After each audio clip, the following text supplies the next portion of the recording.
Bill Nye the Science Guy. Bill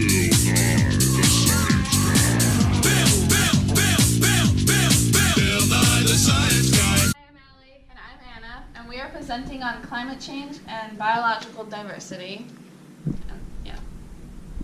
Climate change is the main cause of a loss in biodiversity, and all levels of life are facing repercussions. It is absolutely paramount to do whatever possible to mitigate climate change. One effect of climate change that the Earth is currently feeling is a loss in biodiversity. And one effect from this loss in biodiversity that the Earth could feel is the sixth mass extinction, which we will get to in a second. But first, we should start out where the problem really begins, which is components of climate change, such as temperature changes, changes in precipitation, increases in extreme weather events, increase in CO2 concentration, rise in sea level and temperature in oceans, and acidification of the hydrological cycle. Some of the ways the Earth is responding to these components of climate change in terms of a loss of biodiversity is increased challenges to adapt to a rapidly changing environment, habitat destruction, distributions in the ecological pyramid, ecological imbalance, decrease in community productivity, decrease in genetic variation, increased vulnerability to species extinction, reduced food sources, materials, and medicinal resources, resource cost increases, and a change in physiological plant cycles. Are operating on a business as usual schedule, and that means treating the environment as their business. But this will only make a loss in biodiversity inevitable.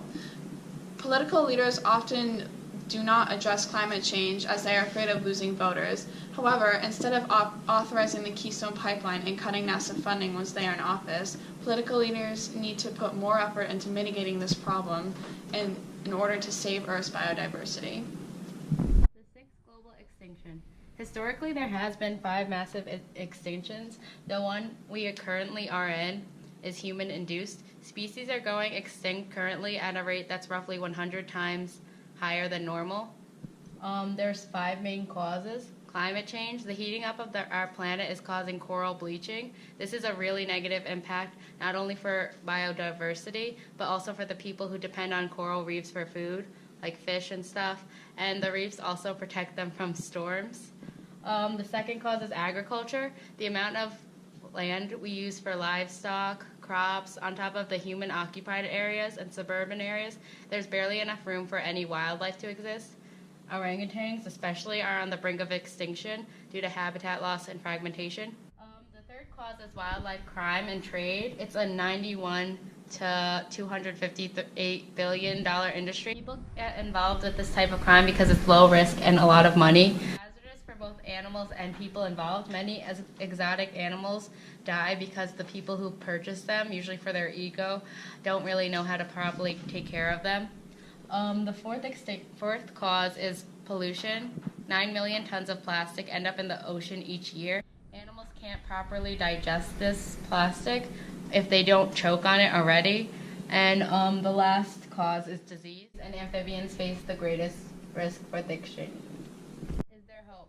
What we need to do as individuals is provide education to people who are still uncertain or even deny climate change. We also need to make a drastic switch to clean, renewable energy sources. We also should reject illegal wildlife products. We have the tools to fix this issue, but we need to make the right choice. Humans are the most significant impact to the environment. We also, because this is human-induced, we can also be the solution. Thank you for watching our lesson on climate change and biodiversity.